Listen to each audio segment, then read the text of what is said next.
কথা না, কিন্তু যারা জানেন তাদের কাছে আমাদের তরুণ প্রজন্মরা আমাদের এগিয়ে যেতে হবে,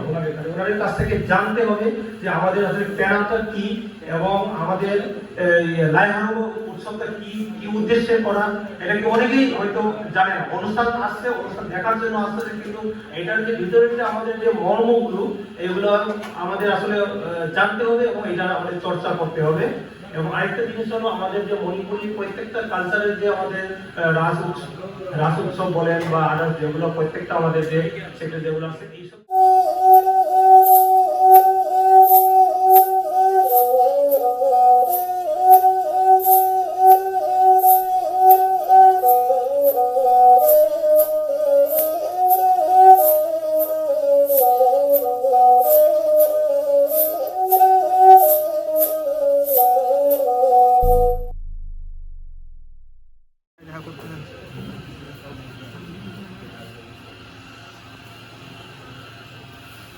আজকের লেসেনপুর এবং ইউনেস্কো ঢাকা কর্তৃক আয়োজিত আজকের মণিপুরি সাংস্কৃতিক ঐতিহ্য সংরক্ষণের প্রজন্মের ভূমিকা, এই অনুষ্ঠানের আজকের সম্মানিত প্রধান অতিথি এবং আলোচক জনাব পিজিতা ভানি, কালচারাল হেড ইউনেস্কো ঢাকা, এবং জনাব রিভার্সনি কনসালটেন্ট এবং জনাব ফাটিয়া কলিম পরিচালক এবং নির্বাহী পরিচালক পার্সি, এবং আমাদের মঞ্চে উপস্থিত আমাদের বিশিষ্ট সমাজসেবক আমাদের মলিন্দ্র কাকা এবং আমাদের শ্রদ্ধেয় অজা বীরেন্দ্র সিংহ বিশিষ্ট সমাজসেবক, এবং আমার মঞ্চের সামনে উপস্থিত আমাদের সম্মানিত আমাদের অতিথিবৃন্দ এবং আমাদের তরুণ প্রজন্মের ভাই বোন এবং আমাদের সাংস্কৃতিক কর্মী যারা আছেন, সবাইকে আমার তরফ থেকে আন্তরিক শুভেচ্ছা এবং অভিনন্দন। আসলে আমাদের যে মণিপুরি সাংস্কৃতিক এবং আমাদের যে সাহিত্য, এটাকে যদিও আমাদের অনেক রিচ এবং এটা আমাদের গর্ব করার মতো আমাদের অনেক ইতিহাস আছে আমাদের, এবং আমাদের সাহিত্যের দিক দিয়েও আমাদের অনেক রিচ, কিন্তু আমাদের তরুণ প্রজন্ম যেহেতু আজকে বিষয়টা যেহেতু আমাদের তরুণ প্রজন্মের ভূমিকা নিয়ে যেহেতু একটা বিষয়, যেখানে আমাদের তরুণ প্রজন্মদের আমাদের এগিয়ে আসার বিষয়টা আমাদের আমি মনে করি আরেকটু আন্তরিকতা থাকা উচিত। এবং আমাদের বর্তমান প্রেক্ষাপটে আমাদের তরুণ প্রজন্মরা আমাদের বর্তমান সংস্কৃতি এবং বর্তমান যে আমাদের যে কালচারটা এবং আমাদের যে সাহিত্য চর্চা, এইসব বিষয়ে আমার মনে হয় একটু মানে আমাদের জেনারেশনের বর্তমান আমাদের জেনারেশনের একটু যদি আগে যদি আমাদের চিন্তা যদি করি, ওই সময়ের মধ্যে যে স্পিডটা ছিল এখন আমার মনে হয় কিছুটা একটু মলিন হয়ে আসছে আমার কাছে মনে হচ্ছে। তো আমার বর্তমান যে প্রজন্ম আমাদের কালচারের প্রতি আমাদের যে বর্তমান যে কালচারটা আমাদের, যেমন এই মুহূর্তে আমাদের যেহেতু বিলুপ্ত প্রায় আমাদের যে পেনা কুম্ভ এবং আমাদের লাইহারঙ্গ উৎসব, এইসবগুলো প্রায় বিলুপ্ত প্রায় ছিল। তো এখন এই মুহূর্তে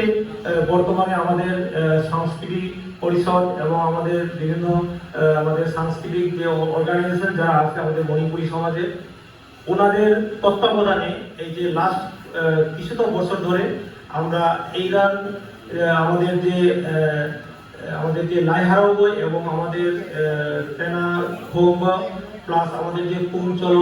বা এইসব যে আমাদের যে বিলুপ্ত যে আমাদের যে খুবই গুরুত্বপূর্ণ যে আমাদের সাংস্কৃতিক একটা যে একটা কনসেপ্ট আছে, এই বিষয়টা এটা কিন্তু আমরা অনেকেই মানে এটা জানার বাইরে ছিল। আমার বর্তমান মণিপুরী সমাজের মধ্যে অনেকেই এটা প্রায় বিলুপ্তের পরে চলে গেছিল। তো যাই হোক, আমি ধন্যবাদ জানাই আমাদের মণিপুরি কালচারাল কমপ্লেক্স এবং মণিপুরি যে সাংস্কৃতিক পরিষদ, ওনারা লাস্ট 5-10 ইয়ার্স ধরে এটার প্রতি খুবই গুরুত্ব দিয়ে আসছে এবং আগামীতে আরো দিবে। এবং তরুণ প্রজন্মরা আমাদের কি ভূমিকা রাখা উচিত এটার বিষয়ে আমি একটু বলি। যেহেতু এখন বর্তমানে আমাদের টেকনোলজির যুগ, যেটা আমাদের মণিপুরি যে কালচারটা যেমন কতটুকু রিচ এটার বিষয়ে আমার মনে হয় যেমন আমাদের ফেসবুকে আছে এবং আমাদের বিভিন্ন রকমের আমাদের ওয়েবসাইট আছে, এইগুলো দিয়ে আমাদের যে কালচারগুলোকে তুলে ধরা, এগুলো নিয়ে একটা চর্চা করা, আমাদের ঘন ঘন আমাদের এইটা নিয়ে একটা গবেষণামূলক অনুষ্ঠান করা, এইসব বিষয়ে আমাদের মনে হয় আমাদের তরুণ প্রজন্মরা এগিয়ে আসা উচিত। আমাদের শিক্ষিত এবং তরুণ সমাজ যারা আছে, যারা আমাদের সমাজের সমাজকে নিয়ে যারা চিন্তা করেন, আমাদের সংস্কৃতি নিয়ে যারা চিন্তা করেন, যারা আমাদের সাহিত্য নিয়ে চিন্তা করেন, আমার মনে হয় উদারতার সহিত আমাদের তরুণ প্রজন্ম, মণিপুরী তরুণ প্রজন্ম আপনারা সবাই এগিয়ে আসা উচিত এবং এটা নিয়ে আমাদের খুব বেশি কাজ করতে হবে। কারণ আমাদের যে এখানে কিন্তু সমাজের মধ্যে সবাই যে মানে কথা, কিন্তু যারা জানেন তাদের কাছে আমাদের তরুণ প্রজন্মরা আমাদের এগিয়ে যেতে হবে, ওনাদের কাছ থেকে জানতে হবে যে আমাদের আসলে প্যারাটা কি এবং আমাদের লাইহারো উৎসবটা কি কি উদ্দেশ্যে করা, এটা কি অনেকেই হয়তো জানে না। অনুষ্ঠান আসছে, অনুষ্ঠান দেখার জন্য আসছে, কিন্তু এটার যে ভিতরে যে আমাদের যে মর্মগুলো এগুলো আমাদের আসলে জানতে হবে এবং এটা আমাদের চর্চা করতে হবে। এবং আরেকটা জিনিস হলো আমাদের যে মণিপুরি প্রত্যেকটা কালচারের যে আমাদের রাস উৎসব বলেন বা আদার্স যেগুলো প্রত্যেকটা আমাদের যে সেটা যেগুলো আছে এইসব জানতে বিষয়ে আমাদের নিবিড়ভাবে আমাদের মনে একটু গবেষণা দরকার, প্রচুর গবেষণা দরকার। গবেষণা করে আমার প্রচুর এটা পাবলিশ করতে হবে অনলাইন পোর্টালে, আমাদের এটা ঘন ঘন আমাদের প্রচার করা এবং আমি এর আগেও বলেছিলাম সাহিত্য সংসদের একটা আমাদের এটা প্রচুর আমাদের গবেষণা বের করতে হবে এইসব বিষয় নিয়ে। বিভিন্ন যারা জানে এগুলো নিয়ে যারা এইসব বিষয় নিয়ে যারা গবেষণা করে ওনাদের কাছ থেকে আমরা হেল্প নিয়ে এইগুলো নিয়ে আমাদের ঘন ঘন আমাদের বৈঠক করতে হবে। বৈঠকের মাধ্যমে আমাদের সব মানুষ সবাই উপস্থিত থাকতে হবে আমাদের, যারা আন্তরিকতার সহিত যারা কাজ করতে চায়, যারা সমাজকে ভালোবাসে, যারা আমাদের কালচারকে যারা নেতৃত্ব দিতে চায়, যারা কালচারকে আমরা ভালোবাসতে চাই, এই গুণাবলী মানুষের যদি আমাদের এগিয়ে নিয়েছে আমার বিশ্বাস আগামীতে আমাদের মণিপুরি যে কালচার এবং এইটাকে আমরা আরো বিশাল আকারে আমরা তুলে ধরতে পারবো। আরেকটা জিনিস আছে যে আমাদের বিভিন্ন ইউনিভার্সিটির বিভিন্ন ডিপার্টমেন্টে আমাদের কালচার এবং বিভিন্ন নাট্যকলা বলেন বা বিভিন্ন আমাদের ডিপার্টমেন্ট আছে, এখানে কিন্তু আমাদের মণিপুরি তরুণ প্রজন্ম যারা আমাদের শিক্ষিত আমাদের ছাত্রছাত্রী যারা আছেন এই ডিপার্টমেন্টে, এটা দুঃখের সহিত বলতে হয় আমাদের মণিপুরি এখন পর্যন্ত ছাত্রছাত্রী এখন ডিপার্টমেন্টে এখনো এই আমাদের কালচার নিয়ে বা আমাদের আর্টস নিয়ে আমাদের লেখাপড়া এখন পর্যন্ত আমাদের একাডেমিক এইটা আমাদের তরুণ প্রজন্মরা আমার মনে হয় এইসব ব্যাপারে আপনারা একটু শুধুমাত্র আমাদের business faculty, science faculty, poet, engineer এটার পাশাপাশি কিছু সংখ্যক হলেও যদি আমাদের তরুণ প্রজন্ম যদি আমার ঢাকা ইউনিভার্সিটির লেখাপড়া আছে ওখানে মধ্যে দেখা যায় যে যারা ওখানে লেখাপড়া করতেছে বেশিরভাগই দেখা যাচ্ছে আমাদের মণিপুরের বাইরে বেশিরভাগই ছাত্রছাত্রী। সেদিন আমার বাংলাদেশের বেশ কয়েকজন এলো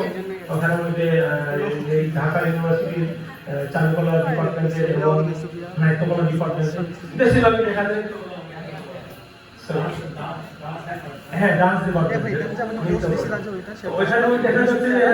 বেশিরভাগই আমাদের মণিপুরি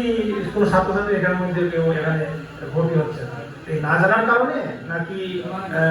অনীহার কারণে আমি বুঝতে পারতেছি না। তো এই ব্যাপারে আমাদের তরুণ প্রজন্মের সাথে আমাদের মণিপুরি সমাজের যে যতগুলো আমাদের লিডিং যেগুলো অর্গানাইজেশন আছে আমার মনে হয় ওনাদের সাথে একটু বৈঠক করে এবং ওনাদেরকে আমাদের যে